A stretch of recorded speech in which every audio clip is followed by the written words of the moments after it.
안녕하세요. 스텝업 연구소입니다. 교회에 처음 오면은 일으켜 세우고, 그리고 축복송을 불러주고, 예배가 끝나면은 목사님, 전도사님, 뭐 새신자반 이런 분들이 와가지고 이것저것 물어봅니다. 그리고 또 교회에는 친교 모임이 있고, 그리고 이 친교 모임들은 다들 재밌는데 한번 나와보라고 그렇게 이야기를 합니다. 어떤 사람들에게는 이게 재밌을 수 있는데, 어떤 사람에게는 너무나 기가 빨리는 일이기도 합니다. 그리고 우리는 그런 사람들을 보통은 잘 이해하지 못하죠. 네. 오늘 이야기는 내향적 그리스도인에 대한 이야기입니다. 한국은 굉장히 많은 사회적 변화를 겪었습니다. 그 변화의 단적인 예시 중에 하나가 MBTI인데 98년도 MBTI 기준으로 하면은 1등은 ISTJ, 2등은 ESTJ, 3등은 ENFP입니다. ISTJ, ESTJ는 어떤 유형이냐면 굉장히 조직 친화적인 특성을 가지고 있고, 그리고 I가 붙어서 내향적이라고는 말하지만 조직 생활에는 굉장히 친화적인 이 사람들은 본인의 감정보다는 명분 및 상황이 더 중요한 사람들입니다. 그게 ISTJ거든요. 즉, 90년대의 통계에 의하면 조직에서 잘 적응하는 사람들이 주를 이뤘습니다. 그런데 2023년 자료를 보면은 1등은 ISFJ, 2등은 ISTJ, 3등은 INFP로 바뀌었습니다. ISFJ는 ISTJ랑 그렇게 차이가 나 보이진 않지만 기본적으로는 감정적으로 예민하고 개인의 정서적 거리가 중요하다라는 특징을 가지고 있습니다. 3등 INFP, 내향 중에서도 내향성이 굉장히 강한 유형이고요. 1998년에 2등이었던 ESTJ는 9위까지 밀려났습니다. 사회는 내향성을 많이 인정하는 분위기로 바뀌었다는 것을 얘기하기도 합니다. 생각해보면 교회라는 곳의 모든 활동은 외향성을 담보로 합니다. 많은 사람들이 모여서 나오는 예배, 그리고 많은 사람들이 모여서 나누는 친교, 이 모든 것들이 내향성보다는 외향성을 선호합니다.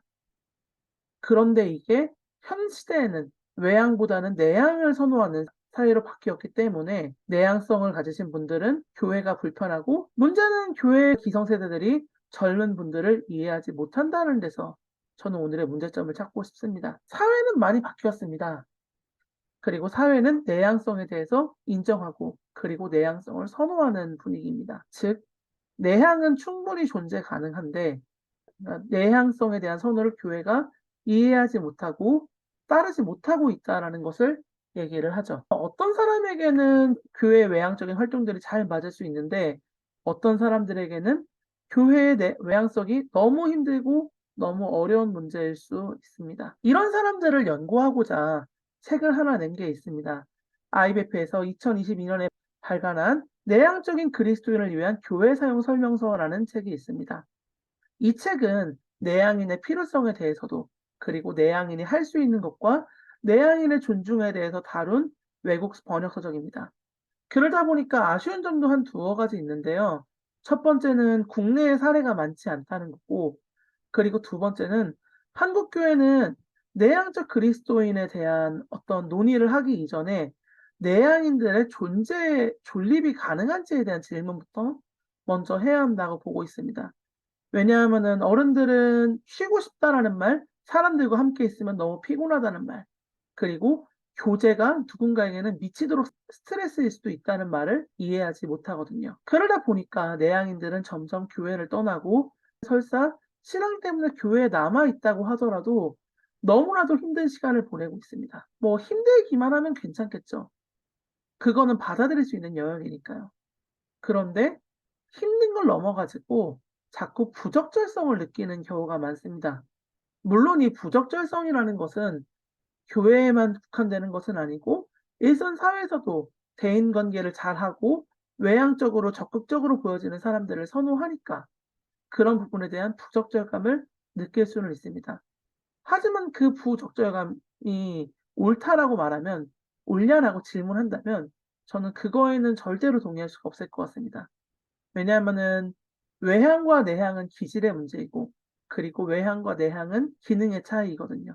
외향성들은 바라보지 못하는 그 내적인 깊은 고민과 경청의 힘을 가지고 있는 사람들이 내향인이기도 하니까요.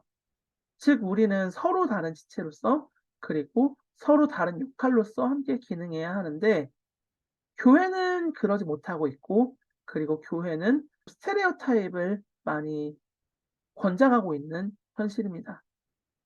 그런 시대에서 오늘 일단은 말해 보고 싶습니다. 내향적 그리스도인들이 충분히 존재 가능하며 딱히 이상하거나 불건강한 것이 아니라는 것을요. 오늘 하고 싶었던 얘기 중 하나는 과부의 두렙돈 비유를 아실 겁니다. 어떤 사람에게는 그 두렙돈이 껌값일 수 있고 그냥 50원 정도의 가치일 수 있어요. 하지만 어떤 사람에게는 그 사람의 하루 일당이고 그 사람의 모든 것일 수 있습니다. 내향적인 사람들이 교회 공동체에서 살아남는 거 어쩌면 과부의 두렙돈처럼 나의 많은 것들을 희생해 나가면서 버티고 있지 않을까요? 그리고 어쩌면 그 사람은 자기 자신을 소진해 가면서 활동해 가고 있는지도 모르겠습니다. 교회는 그 가치를 잘 몰라줬던 게 아닐까. 그리고 교회뿐만이 아니라 한국 사회 자체가 외향성과 조직 문화에 대한 지향이 전반적으로 강한 편이죠. 과연 내향인들을 얼마나 이해받고 있을까요? MBTI 연구소에서 따르면은 외향인과 내향인의 비율은 4대 6이라고 합니다. 즉 한국 사회는 내향인이 더 많은데 과연 교회는 모든 사람들이 살아남을 수 있는 공간일까요? 이런 것들을 물어보고 싶어서 오늘 이 영상을 제작했습니다. 도움이 되셨다면 스테반 연구소 유튜브 좋아요, 구독, 즐겨찾기 부탁드립니다.